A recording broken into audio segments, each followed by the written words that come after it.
olhar firme e seguro, quando tudo é desafio, quando tudo é tão escuro, as respostas que eu tenho se encontram neste mundo. A certeza que eu sinto é o meu porto seguro. Eu me cerco, eu vigio, eu me importo. Que a paz do Senhor esteja conosco neste momento e que nosso coração possa transbordar de alegria por mais este momento de reflexão. Inspirados por Emmanuel, vamos refletir à luz do Espiritismo sobre um dos seus ensinamentos trazidos do plano espiritual, em que ele nos diz que o nosso pensamento cria a vida que procuramos através do reflexo de nós mesmos. Para isso, teremos como base o livro Pensamento e Vida, ditado por Emmanuel através de Chico Xavier. No prefácio deste livro, Emmanuel nos diz que então foi perguntado ao plano espiritual se haveria um livro, que pudesse proporcionar à Terra, aos espíritos que nela habitam, e que pudessem falar com o espírito sobre os problemas do espírito. Então, foi oferecida à humanidade uma singela cartilha, como nos diz Emmanuel, utilizada também no plano espiritual e que nos serve muito, durante a nossa caminhada evolutiva, porque nos traz ensinamentos muito valiosos. E ele nos diz o seguinte, que essa cartilha é oferecida aos irmãos de luta, todos nós que estamos temporariamente internados na esfera física, para nos informar que o nosso pensamento cria a vida que procuramos através do reflexo de nós mesmos, até que um dia pudermos nos identificar no curso dos milênios com a sabedoria infinita e com o infinito amor que constitui o pensamento e a vida do nosso Pai Criador. No capítulo 1, Emmanuel nos traz de que o espelho da nossa vida é a nossa mente. E a nossa mente, estudada na posição espiritual, pelo plano espiritual, pode-se perceber que ela é o campo da nossa consciência desperta na faixa evolutiva em que cada um de nós se encontra. E essa faixa evolutiva, ela é construída, certo tempo, através de todo o conhecimento adquirido de todas as nossas experiências. Em seguida, então, nos diz Emmanuel que o nosso coração ele pode ser considerado a face desse espelho, e que o cérebro, sendo o centro das ondulações, ele vai gerar a força de todo o nosso pensamento, que é uma força que tudo é capaz de mover, de criar, de transformar, enfim, é capaz de destruir e refazer para que nós possamos atingir o aperfeiçoamento. Em seguida, nos diz Emmanuel que nos domínios do universo, tudo vibra reciprocamente, há uma influência recíproca, há o predomínio dos princípios da interdependência e repercussão. Sendo assim, nós podemos considerar que o reflexo, ele vai esboçar a emotividade, por sua vez, vai plasmar a ideia, e a ideia vai determinar as atitudes, as nossas palavras, e então comandar as nossas ações. Então, nós podemos perceber que as nossas emoções, elas estão no ponto de partida da criação das ideias e atitudes. E o reflexo mental, então, ele é considerado o alicerce da vida. E ninguém poderá ultrapassar de improviso os recursos da própria mente. Ninguém poderá ir muito além daquilo que se construiu, né? Ninguém poderá ir muito além de todo o trabalho que foi feito até então por cada um de nós. E ele assinala que todos nós somos reflexos uns dos outros dentro da nossa relativa capacidade e dos poderes que nos induzem à purificação e ao progresso. Com isso, ele quer nos dizer que as criaturas humanas se refletem umas nas outras e também, reciprocamente, se refletem na criação, que é, então, o objetivo maior de nosso Criador. E, neste momento, nós podemos também trazer para a reflexão um dos ensinamentos contidos no Livro dos Espíritos, e que está no capítulo 10, que fala sobre a lei de liberdade e a liberdade de pensar. Então, Kardec questionou os espíritos se haveria no homem alguma coisa que ele gozaria de uma liberdade absoluta. E os espíritos, então, responderam que sim, e que há no pensamento uma liberdade ilimitada, né? A liberdade sem. Mas o que é muito importante nós considerarmos, né, e que nós já vimos anteriormente com Emmanuel, é que os nossos pensamentos vão acabar criando a nossa vida. Tamanha é a força do nosso pensamento. Então, a nossa liberdade de pensar, de certa forma, ela precisa de uma disciplina para que nós possamos emitir coisas boas, para que a nossa vida se transforme nas coisas boas que nós emanamos para o universo. E também podemos, neste momento, complementar o estudo com o que está disposto no Evangelho segundo o Espiritismo, no capítulo 28, que trata sobre as duas origens que pode-se ter o pensamento mau, né? Então, se nós emanarmos maus pensamentos, iremos construir uma vida viciosa, uma vida com muitos tropeços, né, com muitas dificuldades. O que nós não desejamos, então, precisamos compreender de que maneira a gente pode emanar apenas coisas boas e praticar coisas boas. Então, Kardec nos traz que há duas origens para o mau pensamento. Uma delas é a própria imperfeição da nossa alma, e a outra é a influência que os nossos pensamentos recebem dos espíritos, né? Então, e recebem essa influência muito mais do que podemos imaginar, como também nos diz Kardec no Livro dos Espíritos. E neste último caso, os espíritos irão nos sugestionar porque encontrarão em nós indícios de fraqueza e que essas fraquezas vão nos sujeitar a receber a essa influência. Sendo assim, então, quando surgem esses maus pensamentos, nós, como temos o livre-arbítrio, a gente irá ceder essas más influências ou resistir a elas, podendo ser influências dos espíritos ou até mesmo de pessoas que convivem conosco, né? Então, nós temos esse livre-arbítrio, esta capacidade de ceder ou resistir. E hesitação em praticar o mal é sempre a voz daquele espírito protetor, daquele anjo guardião, a fazer ouvir a nossa consciência, que está conosco em todos os momentos em que nós precisarmos dele, e ele espera de nós com muita ansiedade pela decisão que iremos tomar, e claro, que torce por nós, para que nós tomemos as melhores decisões, aquelas que vão nos conduzir para os bons caminhos da nossa jornada evolutiva.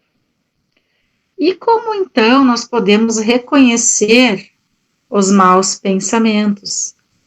Beck nos fala que os maus pensamentos são todos aqueles que acabam nos afastando da caridade, pois a caridade é a base da nossa verdadeira moral.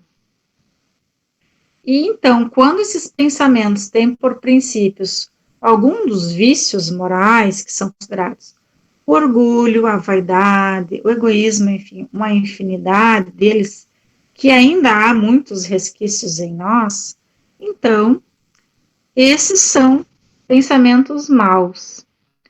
E nós podemos pensar assim, então, tudo aquilo que induz a fazer aos outros o que nós não queremos que seja feito conosco, então é um mau pensamento. Também nós temos disposto no capítulo 8, por Kardec, num capítulo que trata sobre uma das bem-aventuranças, relativamente sobre bem-aventurados os que têm puro coração, é que nos diz Kardec que à medida em que nós avançamos na vida espiritual, a alma que se enveredou pelo mau caminho acaba se esclarecendo, aos poucos vai se despojando das suas imperfeições, vai se lapidando, e conforme a maior ou menor boa vontade que demonstre, né, em virtude do seu livre-arbítrio.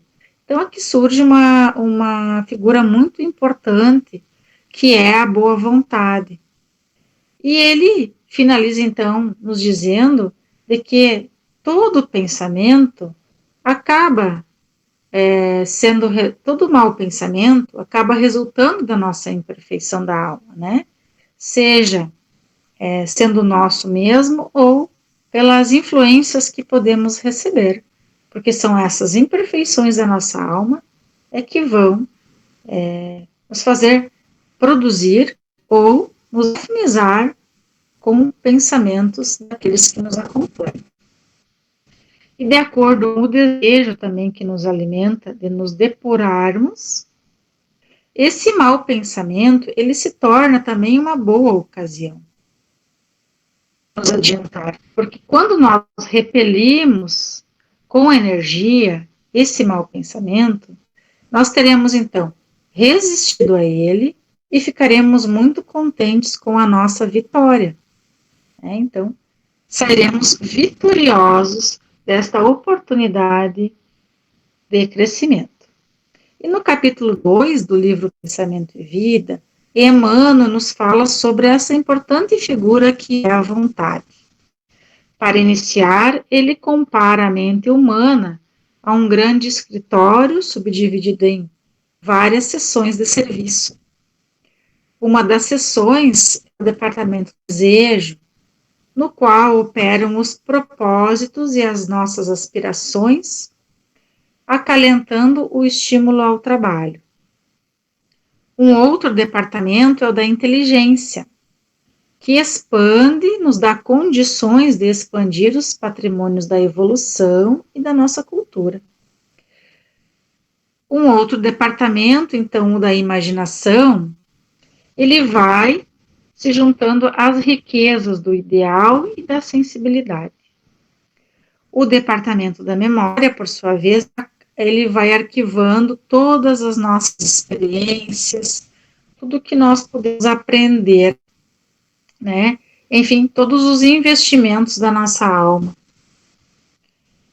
E, por fim, acima de todos esses departamentos, vai surgir o gabinete da boa vontade, pois a vontade ela é considerada como sendo uma gerência esclarecida e vigilante que vai governar todos os demais setores da ação mental. A Divina Providência, então, concedeu-a como uma auréola luminosa em torno da razão. E a razão surge para nós depois de longos momentos obscuros de predomínio dos nossos instintos. E é considerada a vontade como um leme de todos os tipos de força que estão incorporados ao nosso conhecimento. Então, ela ocupa um importante papel no nosso processo evolutivo. E este mesmo capítulo, que trata sobre a vontade, nós podemos aprender de que o pensamento ele é uma força eletromagnética, que então proporciona a energia dinâmica e também a energia estática, sendo a eletricidade a energia dinâmica e o magnetismo a energia estática. Com isso, querem nos dizer que pensamento, eletricidade e o magnetismo conjugados, eles formam as manifestações da vida universal, eles vão criar a gravitação, vão criar a afinidade, a assimilação, os múltiplos campos que dão origem às formas, né, durante toda a jornada, durante toda a romaria do espírito em direção às metas supremas. Então, a vontade é algo muito determinante para nós, porque ela é quem vai decidir sobre o nosso movimento ou a nossa inércia. Então, o cérebro ele acaba sendo o dínamo que vai produzir toda a energia mental, mas nós temos na vontade o controle do movimento ou da inércia, que vai nos dirigir por um determinado caminho, estabelecer então as causas que comandam todos os problemas do nosso destino. Vamos focar então na nossa vontade, analisá-la e perceber que rumo estamos tomando, aonde nós queremos chegar, pois só a vontade é força suficiente para sustentar a harmonia do espírito. E no capítulo 4, nós temos também um importante ensinamento que trata sobre a instrução. E aí, Emmanuel nos diz que já muito se disse que 2 asas conduzirão o espírito humano à presença de Deus. Uma dessas asas se chama amor e a outra sabedoria. Pois que pelo amor, acima de tudo, que é serviço aos nossos semelhantes, a criatura acaba se iluminando, acaba se embelezando por dentro, pois vai emitir em favor dos outros as suas virtudes, né? Vai refletir nos outros todas as suas virtudes.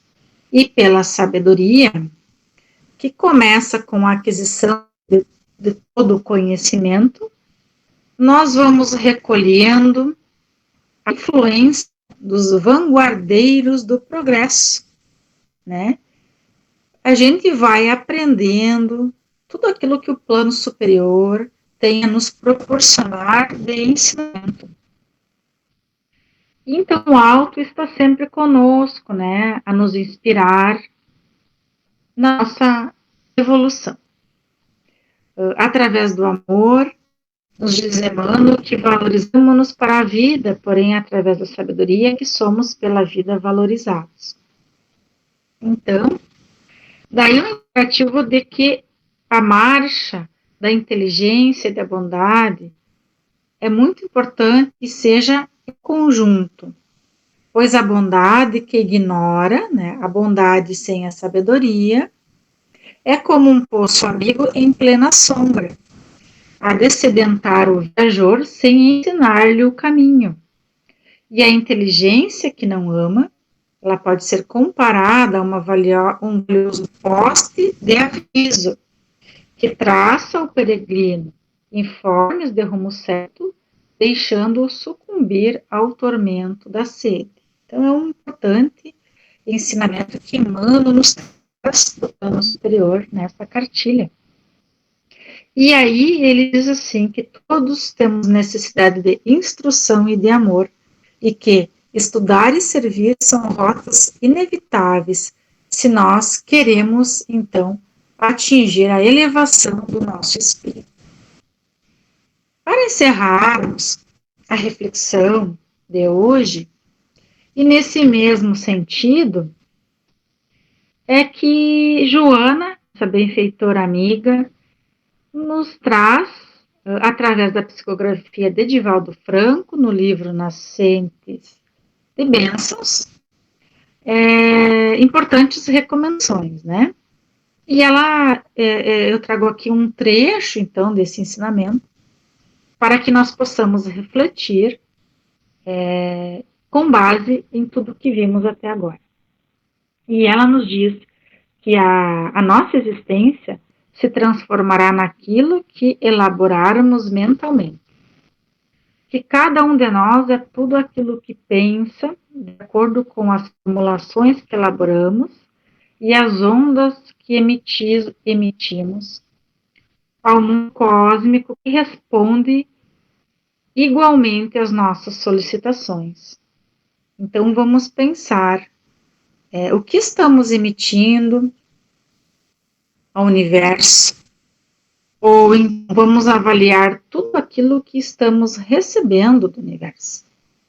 Pois a partir da resposta a essa análise, poderemos concluir por tudo aquilo que estamos emitindo, né?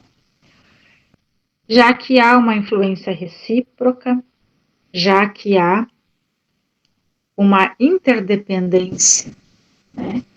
Então, inicia-se o costume de pensar sempre no bem e no amor, sem as formulações apoiadas nos instintos primevos que ainda não foram superados, nos recomenda a benfeitora. E se nós aspiramos a atingir o cume da montanha altaneira e respirar o seu oxigênio puro, respirarás regiões psíquicas possuidoras de elevadas cargas de saúde. Ao contrário, se anelas pelo pântano pútrido, habitarás regiões pestilentas nas paisagens interiores. Diante dos irmãos desencarnados em aflição, o que devemos fazer? Estender o sentimento de compaixão, de solidariedade, envolvê-los em dúlcidas vibrações de preces intercessórias. Então, devemos interceder por eles. E ela nos alerta que o verdadeiro cristão está sempre vigilante em relação ao compromisso de amor e de servir. E assim praticará em qualquer lugar, em qualquer momento, sem escolher onde cooperar ou quando cooperar. E a alegria do verdadeiro cristão é de produzir todo o bem e de auxiliar a todos que puder. O pensamento é fonte de vida e responde conforme a vibração mental que lhe é dirigida. Sempre que nos ocorrer pensamentos destrutivos, chocantes ou aberrantes, o que devemos fazer? De imediato afastá-los, transferi-los a outras vibrações, a vibrações opostas, para que nós possamos vibrar coisas boas, emanar coisas boas e receber do universo as coisas boas. Por fim, nos recomenda veemente de que nós devemos nos habituar a pensar no bem, a fim de que o bem se instale na nossa mente e se derrame pelo nosso coração através dos nossos lábios, que ensinem e orientem, e das nossas mãos que socorrem e dignificam. E com André Luiz, vamos encerrar este momento de reflexão tão importante para nós, né? Ele nos diz de que o pensamento é, sem dúvida, a força criadora da nossa própria alma, e por isso mesmo é a continuação que através do pensamento nós atuamos no meio em que vivemos e agimos, estabelecendo o padrão da nossa influência no bem ou no mal. Então, tomados por esta reflexão, por todo este momento de paz interior, de busca pelo conhecimento, agradecemos sempre a espiritualidade amiga que venha nos intuir, que venha nos orientar, nos instruir com todo o conhecimento advindo do plano espiritual. E hoje, especificamente, quando refletimos sobre o nosso pensamento e paramos um pouquinho para olharmos para nós e para a vida que estamos desenvolvendo, olharmos para a vida em que se mostra para nós, importante é esse ensinamento de começarmos interiormente a nossa transformação, modificando os nossos sentimentos, que a gente já aprendeu, que são a base para os nossos pensamentos, que vibram energia para o universo, que vibram energia para os nossos irmãos, encarnados ou desencarnados, sejam humanos ou de algum outro reino, animal, mineral ou vegetal. Então, assim, encerramos este momento de reflexão à luz do Espiritismo, que cada um de nós, nos dias em que se aproximam, possamos pensar um pouco em tudo aquilo que estamos emanando e tudo aquilo que estamos recebendo. E que, através do nosso livre-arbítrio e da nossa vontade, possamos ser atores da nossa própria vida, possamos construir uma vida melhor e em busca da felicidade.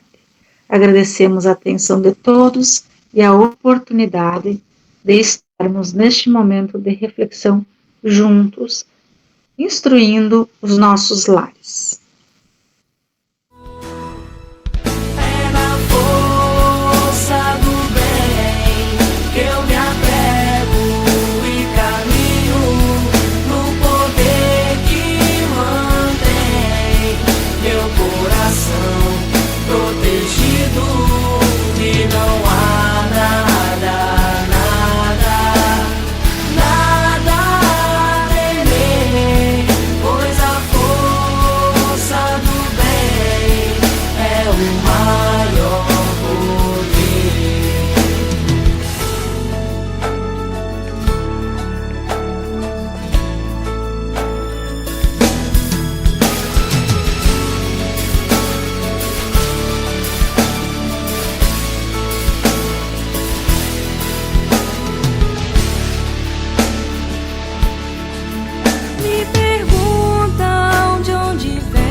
Esse olhar firme e seguro, quando tudo é desafio, quando tudo é tão escuro, as respostas que eu tenho se encontram